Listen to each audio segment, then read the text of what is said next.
Hello intellectuals, I have awakened from hibernation thanks to Aespa, which is what I will talk about in this little video. Now if you somehow don't know, Aespa is SM's new 4-member girl group that debuted today with their debut single Black Mamba. But before I tell you all what I think about the song, I want to go back to when the group was first announced. I'm not sure the exact time, but sometime early this year it was announced that SM would be debuting a new girl group. So when the announcement was finally announced, I was not surprised and actually happy, but of course some K-pop stans thought differently. There were multiple stans who were upset, stating how Red Velvet's career is basically over now, and let me just say, no. First of all, Red Velvet is my ultimate girl group, so of course I don't want them to be thrown into the dungeon or treated the same way as FX, but I don't think that will be the case anyways. SM clearly sucks at managing multiple groups, especially girl groups. But that doesn't mean they can't do it. The only concern I honestly have with Red Velvet is that they won't be as active,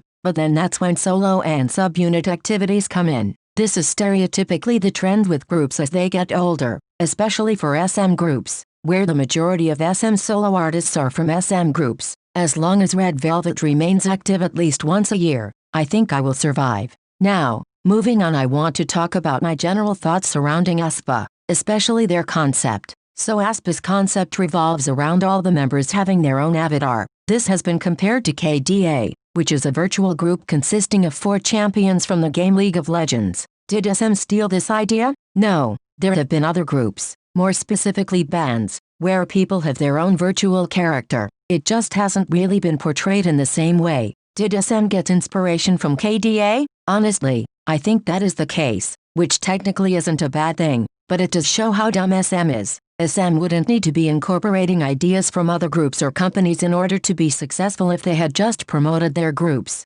especially their most popular group like EXO, properly. I also want to say that I hope stans get mad at SM instead of the girls, cause they don't have a choice with their concept, it's just thrown at them. With the plagiarism accusations, honestly I don't have much to say as it's not known if it's clearly a copy of others' work or if it's a coincidence. It's possible for multiple minds to have similar ideas and visions, so there's a chance it's all a coincidence, but I'm not one to say that as it's not clear. The last thing I want to say before talking about the song is about the members. Now, when I say this I am not trying to throw hate on any of the members, that is the last thing I'm doing. They don't get a choice so I'm simply blaming SM, but of course I'm going to mention the members so it might come off as hate, but please know that that is not what I'm doing. SM is a company that is known to have favoritism with at least one member of each of their groups. I can pull examples from almost all their groups but I'm gonna use NCT as one. If it's not clear, Taeyoung and Mark are obviously seen as, or at least it might come off that they are the more favorable members. From the amount of lines they have in their songs to their overall presence, it just seems that those two are the NCT favorites of SM. Now, despite Aespa just debuting, I already see some favoritism for Karina. Let me just say that there is nothing wrong with a group having a face, or a person who represents the group that isn't in the same way as a leader would. There is also nothing wrong with having a member stand out more for a comeback, especially if it's for a concept.